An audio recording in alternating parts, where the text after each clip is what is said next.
കണ്ടില്ലേ ബിജെപിയുടെ അസഹിഷ്ണുതയുടെ രൂപം? പാലക്കാട് UDFന്റെ സ്ഥാനാർത്ഥി തെരഞ്ഞെടുപ്പിൽ എല്ലാ സ്ഥാനാർത്ഥികളും പ്രചരണം നടത്തില്ലേ? ഏതെങ്കിലും ഒരു കൂട്ടർക്ക് മറ്റൊരു സ്ഥാനാർത്ഥി പ്രചരണം നടത്താൻ പാടില്ല എന്ന് പറയാൻ പറ്റുമോ? തടയാൻ പാടുണ്ടോ? ആ പിഷാരടിയെ തടഞ്ഞില്ലേ?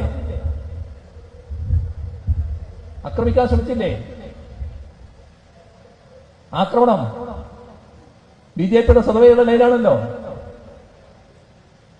ബിജെപി മറ്റുള്ളിടത്ത് കാണിക്കുന്നതിന്റെ ഒരു സാമ്പിൾ ഇപ്പോ പാലക്കാട് കാണിച്ചിരിക്കുന്നു. അതാണ് നാം കാണേണ്ടത്.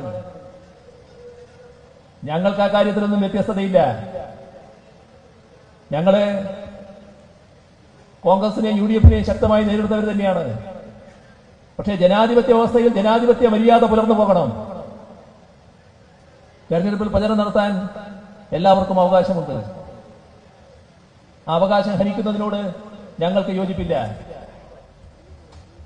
അതിനെ ഞങ്ങൾ അപലപിക്കുന്നു. കോൺഗ്രസ്